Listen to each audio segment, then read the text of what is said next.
Bhopal gas त्रासदी, वो काली रात जिसने हजारों लोगों की ले ली जान। 40 साल बाद भी नहीं भरे जग। 1984 में मध्य प्रदेश के भोपाल शहर में हुआ था गैस रिसाव।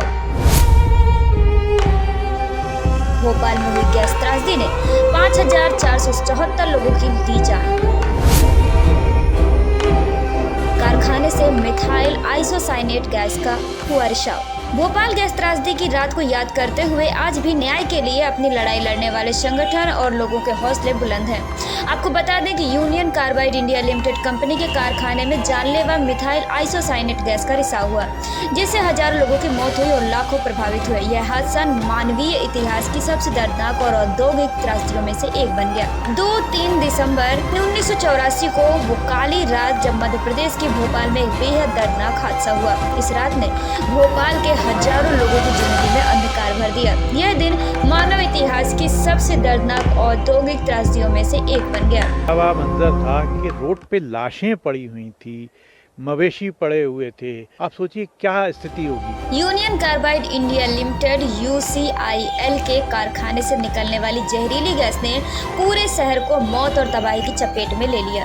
इस हादसे में 5,474 लोग मारे गए और 5 लाख से अधिक लोग प्रभावित हुए।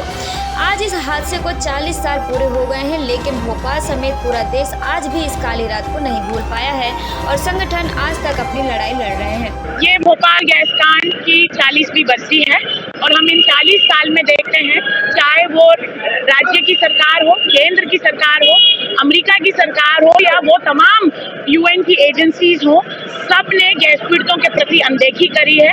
हम ये मांग करते हैं हमारे प्रधानमंत्री से कि सभी गैस पीड़ितों को, जैसा कि उन्होंने वादा किया था 2023 में अपने अटॉर्नी जनरल के थ्रू, कि उनको सही मुआवजा मिले। किसी गैस पीड़ित को एक दिन की चोट नहीं बल्कि परमानेंट इंजरी हुई है, उसके हिसाब से हर गैस पीड़ित को 5 लाख रुपए मुआवजा देंगे।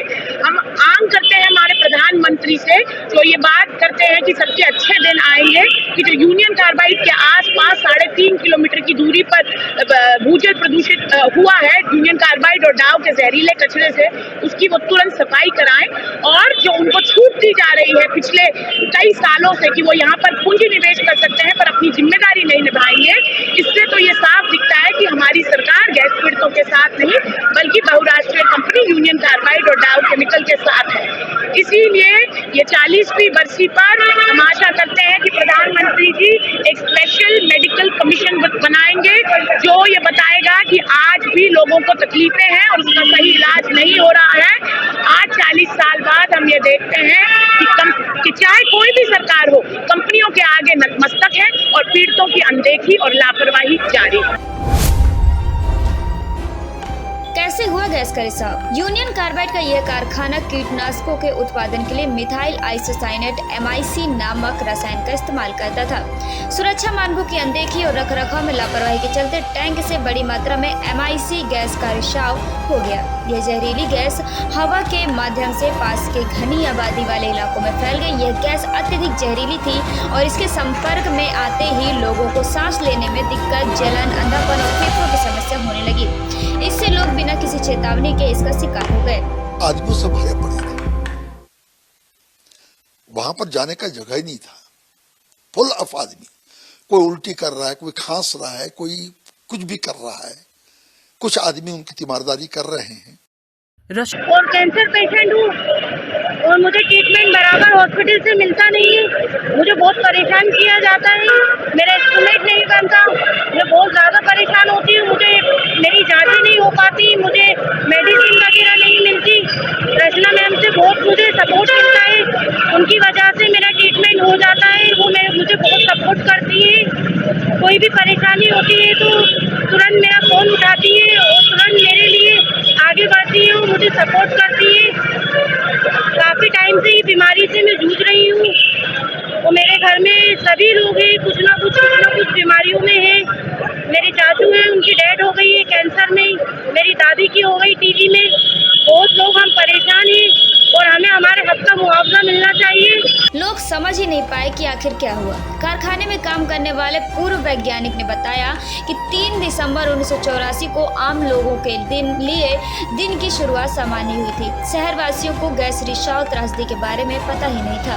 नाम उजागर नहीं करने की शर्त पर उन्होंने बताया कि उस दिन वह सुबह लगभग 8 बजे अरेरा कॉलोनी में अपने घर से निकले और उम्मीद की कि वह यूनियन कार्बाइड कारखाने तक पहुंचने के लिए अपनी बस पकड़ लेंगे। हालांकि जैसे जैसे मिनट बीतते गए और सुबह 8:30 बजे बस नहीं पहुंची तो उनकी बेचैनी बढ़ने लगी।